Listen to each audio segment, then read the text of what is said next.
free after-school program in Bradenton is where volunteers Nick and Christy Fryhot first met a family that would change their lives.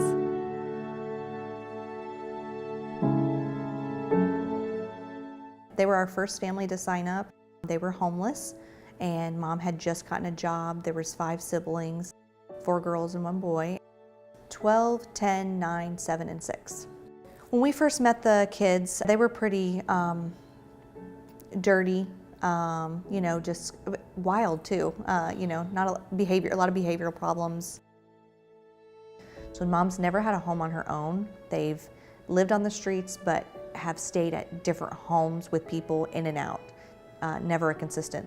Each school year, we just received their packet. They've been to 3 or 4 schools each school year because they're always on the move. And the mom was in the foster care system as well. Mm-hmm. She was removed from her family. Mm-hmm. So it's kind of a cycle we're seeing. Mm-hmm. One Sunday morning, the Fryhots saw the children walking along a busy roadway with Mom's boyfriend. Seeing them that Sunday morning walking just in their pajamas, filthy, with a bag of chips, and learning that they had been at the homeless shelter and they have to be out by 7 a.m.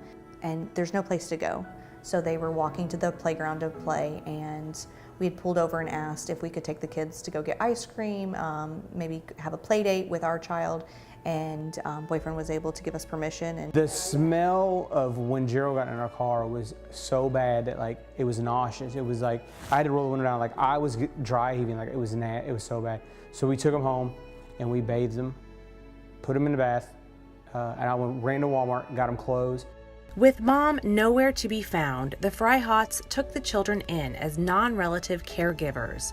The 12-year-old found her birth father and went to live with him, but the others were in bad shape. So the second oldest was 10, and we had known her through the Dream Center. She had some severe behavioral problems there. It was very hard to contain her. She would get suspended. But then we, came to find out that she had been severely abused. She had been through a lot. One of the children came into our home not knowing how to properly use the bathroom. The youngest had went number 2 in our trash can, and she told us that before coming to live with us that when they lived on the streets that they would just have to go wherever they were. Homeless their entire lives, the only beds they knew were at the Salvation Army. I wasn't able to sleep, but it was good. We had to take a shower, we couldn't take a bath, we had to bring our own food.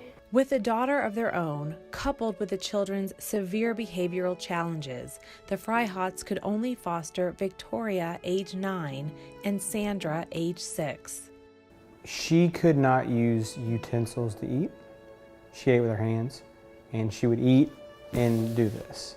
She would eat out of the trash can. And we'd say to the other ones, why is she eating out of the trash can?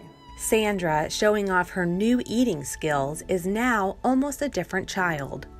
This and then scoop it with a fork or a spoon. And that's called timeout hand. Yeah, timeout. They teach us manners, they teach us modest stuff. They teach us not to be dangerous, not to be rude or selfish. The Children's Guardian Fund has provided these girls with money for summer camp. I did sports, it was soccer.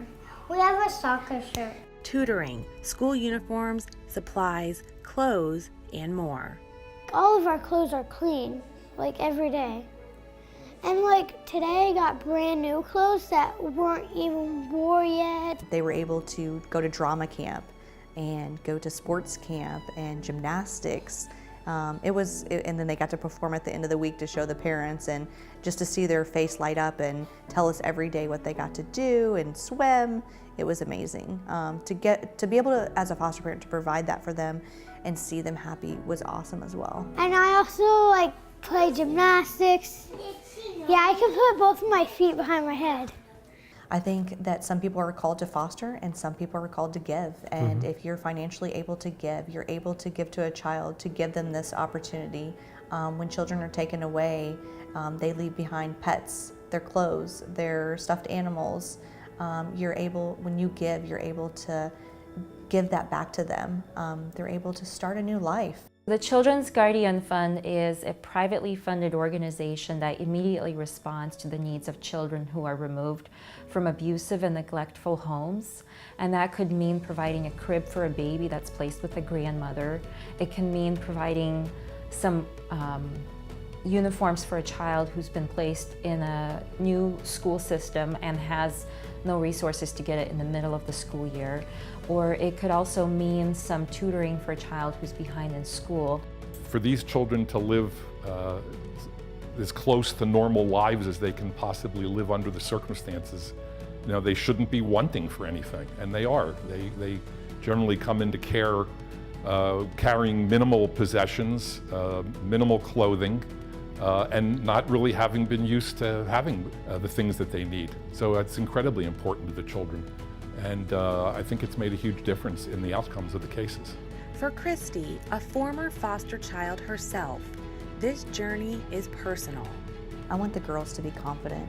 I want them to feel safe. I want them to grow up and to get married and not bring their baggage with them. I hope that they heal, that they're able to get the proper therapy that they need if that's needed down the road. I want them to be able to have the opportunity to go to school, get an education, not let any of this be a reason for them not to get in to college. I hope that they're able to have children one day and not be afraid to have children and feel that they're going to fail. I hope that they know that they can be a good mom regardless of their upbringing. I hope that we were able to show what it's like to be a mom and a dad, a wife and a husband. I hope that they can truly love their family like that they always wanted. I have a lot of things I want to be whenever I grow up. I want to be a doctor, or I want to be a house cleaner, a construction guy. But for right now, she just wants to feel normal.